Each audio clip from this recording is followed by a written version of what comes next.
watching News 6 at noon. Now at noon, officials responding after massive flooding hits Lake County. And Hurricane Melissa on a path to make landfall in Jamaica. It is expected to be the strongest storm to ever hit the country. Let's get right to Chief Meteorologist Candace Campos with the latest. And Candace, this is just a monster storm, even getting stronger this morning. Yeah, the 9 and the 10 o'clock updates continuing to intensify, dropping its pressure. Last model loop here, you can see the last satellite loop, I should say, 185 miles per hour. That is sustained. Stronger wind gusts there in the center. You can see how much lightning is embedded within this tropical system. Now you can see that the kind of that northern fringe of the eye wall now making its way onshore across the southwestern portion of the island. Official landfall is when the exact center of the eye crosses the coastlines. That's something we'll be watching within the hour or so. So you can see as the forecast cone continues, still holding on to major category 4 strength as it makes its second landfall over Cuba by Wednesday, and then could be nearing the island of Bermuda come Thursday and Friday of next week. Back here at home, we are going to start transitioning to a much drier weather pattern across central Florida. That breeze is kicking up. I warned you earlier this morning that the beaches were not going to be ideal today. The winds are really kicking up. We do have some rough surf. You can see the strong breeze coming in out of the north, but right now we're talking about temperatures in the mid-70s, much cooler with even colder air expected this week. We'll have more on that coming up in just a few minutes. Candace, thank you. Cleanup continues today in Lake County after devastating flooding swept through the area. Today, commissioners are taking a look at the next steps for road repairs. And as News 6's Mark Lehman shows us, some of these fixes could take months. County leaders taking a look at what fixes need to happen to several roads washed out in Sunday's storm. A big focus was here off of Wolf Branch and another nearby road, which are suffering from lingering impacts from Hurricane Milton.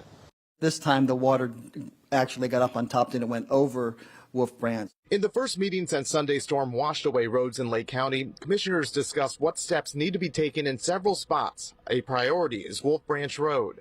We do want to get it open quickly. However, we are looking at long-term fixes that can stabilize that entire section. The road's seen a lot of the same damage that happened after Hurricane Milton, which people living nearby say has been frustrating. This never was a problem. This is the first time ever in 12 months we've had this go on twice. Chad Fuller says he's hoping the county takes an in-depth look at both short and long-term solutions. And this needs to be we need to do a lot better job of thinking through the engineering of water and retention ponds, depth of retention ponds. A fix could also be coming to nearby Britt Road. It's been damaged for more than a year, but after securing land and grant money, the county is moving forward with a plan. Fuller says he's eager to see work happening on both roads and hopeful for progress. This is tough now because this is big, and Britt Road's been closed for a year. The county says prior to Sunday's storm, they hired an engineering company to design an advanced stormwater system, and they're hoping to discuss the results of that at their next meeting. Meanwhile, a lot of work still needs to happen here off of Wolf Branch Road, and at least the temporary fixes will happen over the next several weeks. For now, reporting in Lake County, Mark Lehman, News 6. And Brevard County, Titusville is under a state of emergency after heavy rain over the weekend. Some roads still closed and underwater. The Red Cross has opened a shelter for anyone who may need it as the city begins to recover. To keep up with the latest weather news, be sure to download our News 6 weather app. You'll get weather alerts and one-touch radar right on your phone. Just search WKMG in your app store. An 11-year-old Ormond Beach student is accused of making a kill list at their school. Staff at Riverview Learning Center told Volusia County Sheriff's Office the student said they needed to make a kill list out loud. Detectives say at the top the list read, quote, "I'm going to kill," and then wrote down 4 names. Deputies say the student said it was a joke and they were their siblings' names. The student is now charged with making a written threat to kill and violating her probation. This afternoon, we're hearing a chilling 911 call that came in moments after a student was hit and killed by a car as she walked to school Monday morning in Ocala. Oh my gosh, 911, what is the address of the emergency? Help, help. I'm on. I just hit someone walking down the road. 18-year-old Forest High School senior Shannon Rushing was killed yesterday. Officers say the driver, a 60-year-old woman, stayed on scene and is cooperating. The school says grief counselors will be available for students and staff for as long as they need. Slow-moving Hurricane Melissa is slamming Jamaica today. It is a Category 5 storm, the strongest ever known to hit the island, with maximum sustained winds of 185 miles per hour. CBS's Jason Allen is in Kingston with how people there are preparing for the worst. Pretty gusty, pretty windy. Jamaica's shoreline is being overwhelmed with winds gusting more than 60 miles per hour. Dangerous flooding and storm surge projected up to 13 feet as Hurricane Melissa thrashes the island. Inside the storm Monday, hurricane hunters from NOAA were forced to abort their data collecting mission because of severe turbulence. This video shows what crews were able to capture before the scrapped flight. On the ground, mandatory evacuations forced hundreds into shelters. We're all buttoned down and locked up. The thing that concerns us the most is mostly just the wind and the rain. Those dangerous conditions closed Jamaica's airports when Melissa was approaching, leaving many vacationers stranded until the historic storm passes through the Caribbean. We're trying to be as prepared as we can. Bridget and Wayne Todd are in Jamaica on their honeymoon. The North Carolina couple has experienced hurricanes in the U.S. before, but say those are no match for Melissa. We've never had one to this level. My biggest concern is really just the damage it'll do afterwards and us being stranded out here for possible weeks. Yeah, when this storm just skirted by Haiti and the Dominican Republic, at least 4 people were killed. This one's going to make direct impact on Jamaica. And we know in the days leading up to the storm, the government has said already they know of 3 deaths that are related to this. That was mostly from people who were out cutting trees or trying to remove tree limbs. And there were many people injured falling off of rooftops in preparation for this storm. They are telling people right now, even in Kingston, where the wind is down and the rain is down right now, stay inside until this storm passes by the island. Jason Allen, CBS News in Kingston, Jamaica. Opening statements and first witnesses are expected today, and the trial of the father of a teen accused of driving without a license and causing a crash that killed 4 people in Poinciana. The crash happened back in 2023. 68-year-old Richard Ferguson was arrested more than a year after police say his 15-year-old son ran a stop sign and hit an SUV at an intersection. He was charged with vehicular manslaughter. Investigators say he allowed his son, who didn't even have a learner's permit, to drive the car alone. The crash killed a 50-year-old woman and 3 children, a 1-year-old girl, a 9-year-old boy, and an 11-year-old girl. The man accused of killing conservative activist Charlie Kirk will be able to wear normal clothes at pretrial hearings. That's the decision from a Utah County judge. Tyler Robinson's defense team wants him to wear his regular clothing to avoid prejudicing a potential jury pool. The judge also ruled Robinson must wear restraints during hearings given the severity of the charges. The judge said no photos or videos of Robinson's restraints and no images of him entering, exiting, or standing in the courtroom will be allowed. Robinson will be required to attend 2 in-person hearings in January. Live pictures now from Washington, D.C., where the government shutdown is about to hit the 4-week mark, and neither side seems to be willing to budge when it comes to agreeing on a spending plan to reopen the government. Today also marks the first time the nation's air traffic controllers will completely miss getting a paycheck. That's despite the fact they've been forced to work the whole time. Many saying they've had to take time off or call in sick to work a second job to pay their bills. Today, members of the nation's air traffic controllers union protesting at several airports, including Orlando. They plan on handing out flyers, educating the public about the effects of the shutdown. Look, I know it's annoying when you push the light button on your range and nothing happens, or you open your fridge door and the fridge stays dark. Well, how do you fix it? And how do you know what kind of bulb to replace it with? I'm Eric Von Anken, making it really easy for you. We're showing you how to get results at home. Coming up. Here's a live look from our Mount Dora camera. You're watching News 6 at noon on this Tuesday. We'll be right back. Introducing the new $25 million Gold Rush Multiplier Scratch-Off from the Florida Lottery.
Burned out bulbs in the kitchen, it can be annoying, making it difficult to cook, or maybe if you have a burned out light in your refrigerator, it can make it hard to find your ingredients. So in today's Getting Results at Home, News 6 handy newsman Eric Von Aken goes to Candy's house in Palm Bay to help replace her bulb for just $3.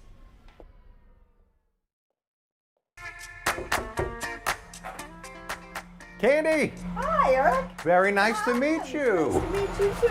So, Candy, you just moved here from Wisconsin. Yes, I did. I had a house built, and here we are. Beautiful, brand new house. Congratulations and welcome. You got a surprise, though, when you first tried to use your oven. Yes, I did. I went to hit the light button one night. It dings, but no light comes on. Your oven or even your fridge light, your bulb, has burned out. You want to replace it, but which one do you get? How do you know what's going to fit? If you can find the model number of the appliance, you can easily find out which bulb you need. In Candy's fridge, it's printed right on the inside of the door. I'm looking all over this thing trying to find a tag, but apparently newer appliances only have this, a QR code, which I guess I'm supposed to scan. And then once you have the model number, you can look up the instruction manual, or you can just Google the type of bulb that'll fit. But before we can screw in the new light bulb, we have to unscrew the light bulb cover at the back of the oven. Now we figure out how many news guys it takes to screw in a light bulb. Thanks, Jeff. The bulb might be burnt out. Here's our old bulb, here's our new bulb, and look, we got it right.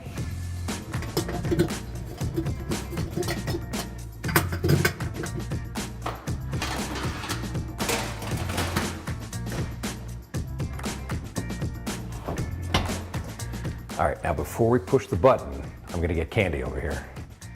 All right, Candy, I'm gonna let you do the honors. I feel like this is a game show. Yeah. Push that button. It's on. Ah, Excellent. Thank you. got results. You got results. Wasn't that bad? No, it was easy for me. Yeah, certainly for Candy it was. And remember, if you want us to tackle a project in your house, send me an email at gettingresultsathome@wkmg.com. And next week, we might just show up at your house. For now in Palm Bay, I'm Eric Von Aken, Getting Results at Home, News 6. All right, the time now is 12:15, so we want to get you back to your forecast. You are looking at live images from Jamaica, where powerful Hurricane Melissa, a Category 5 storm, is on track to make landfall later this afternoon in Jamaica. We want to get to Chief Meteorologist Candace Campos. And Candace, just looking at that satellite imagery behind you, I mean, this thing is just catastrophic. I know. Third strongest hurricane, Julie, on record for the tropical Atlantic, ever on record when you really focus on the central pressure. And that really tells you the overall picture. It's not so much the wind, it's the amount of pressure that it's dropping at that they're in the center. You can see 892 millibars, and that is what's spiraling those winds of 185 miles per hour. That is sustained. You can, by the way, continue to track Hurricane Melissa on its approach. If you have family and friends in Cuba, that's where it's heading next tomorrow. You can always do that on our News 6 weather app. But you can see how much lightning is embedded within that center, that eye of the hurricane. Now, a lot of those cameras are actually being picked up out of Kingston, probably the more popular area there in Jamaica. And as of right now, hurricane force winds extend only about 30 miles. So this is a very tight and really concise storm really at that point in time. So we're going to continue to see kind of that big swath where that eye passes through. We'll be obviously seeing the worst of the weather, but the entire island right now being lashed with those feeder bands. So Melissa, at this point in time, we're talking about it being the third official strongest hurricane on record. That's following Wilma, Gilbert, and the Labor Day hurricane in 1935. With that pressure, it's tying for third at 892 millibars. Of course, we're going to be watching it. Landfall should be happening any moment now. We, of course, will be letting you know as it does so. But you can see here, satellite and radar composite, it's the complete opposite. We're going to be really drying things out after two pretty unsettled days with record rainfall on Sunday, severe storms yesterday. It was all associated with this one front. Now that is moving out. It's going to allow for a nice, relatively comfortable day today into tomorrow, and that's when this next cold front's going to be moving through. Now this one, though, is packing a much more of a colder punch, and as it comes through, we're going to notice a very significant drop in those temperatures. Take a live look outside downtown Orlando right now. We're holding at 75. Those wind gusts clocking upwards about 11 miles per hour. But now let's check on that hour-by-hour forecast for your Tuesday. Sponsored by Strata Air Conditioning and Heating. AC emergency, you ought to call Strata. It's going to be a pretty breezy afternoon. Still feeling pretty nice, though. Temperatures will be in those low 80s. But once we head into your Wednesday afternoon and the front finally clears, we're talking about a pretty chilly Halloween. Some of the coldest temperatures we've seen on October 31st in about 5-6 years. So it's time to break out the hoodies along with the Halloween costumes. Wind gusts, you can see primarily out of the north, and that's fueling in and really dragging in all those cooler, drier temperatures, but it's also going to cause some issues along our beaches right now. The Daytona Beach, you can just see how rough conditions are out there. So we have a high risk of rip currents, and it looks like the winds are going to get even worse as we head into Thursday and Friday. The combination of Melissa and these cold fronts certainly will be roughing up the surf. So here's a European. There you can see, there goes Melissa crossing over Cuba and then the central Bahamas, all as that front moves through. And as that front moves through, notice where temperatures will be going. We'll be down into the 70s for highs. Overnight lows will be down into the 50s. We could see some of the coldest air Halloween morning and Halloween night down into the 50s, upper 40s potentially. And don't forget, we do move that clock back 1 hour, an extra hour's sleep, though, if you think about it, on Sunday. All right, sounds good, Candace. Thank you. High home insurance costs and HOA fees are leading to foreclosures in Florida. Coming up, how a tragedy 4 years ago is impacting those numbers. And coming up tonight on News 6 at 5. Healthcare costs hit record highs in 2025, and experts say for 2026, both health insurance and medical care is going to cost even more. I'm News 6 business reporter Donovan Myrie. There are emerging trends across the industry to bring costs down. But is it too little too late?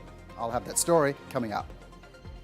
Here is a live look over downtown Orlando from our Light Orlando Delivering Hope Together camera. You're watching News 6 at noon. We'll be right back.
Home foreclosures are on the rise nationwide, and Florida leads the country.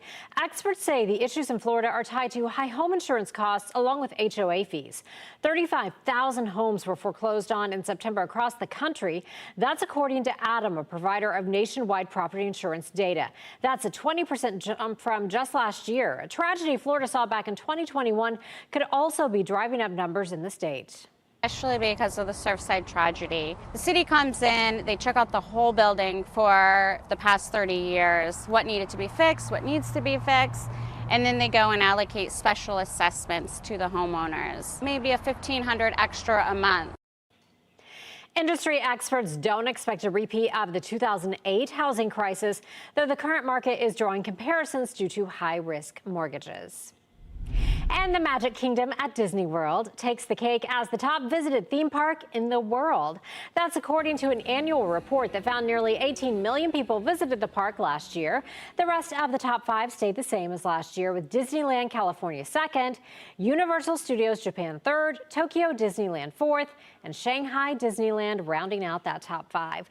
Disney and Universal Parks remain the top visited theme parks in the U.S. Check out our all-new primetime lineup on News 6 Plus. Matt and Ginger have a new take on the day's news on News 6 tonight. That's at 9. Then go in-depth as we track the tropics and answer your weather questions with meteorologist Jonathan Kagas at 9:30. Then watch the late news an hour earlier. It's all tonight on News 6 Plus. Download our streaming app for free. Search WKMG in your smart TV's app store. It's also available on Roku, Apple TV, and Fire TV. Here's a live look for you at Interinco Stadium from our Light Orlando Delivering Hope Together camera in downtown Orlando. You're watching News 6 at noon. We will be right back.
Candace, we're so close to that nice stretch. Yeah, and we are watching another cold front that's going to be coming through on Wednesday. That's really going to be bringing that extra dose of cooler air. Could be one of the coldest Halloweens we've seen in a couple years, so get out there and enjoy it. We also get that extra hour of sleep on Sunday. Unfortunately, all this good weather locally here, all eyes remain on Hurricane Melissa. Should be making landfall any moment now. Okay, Candace, thank you. Switch over to the News 6 Plus streaming app or click Orlando.com to watch News 6 Extra. Our next newscast is at 4. We hope you have a great day.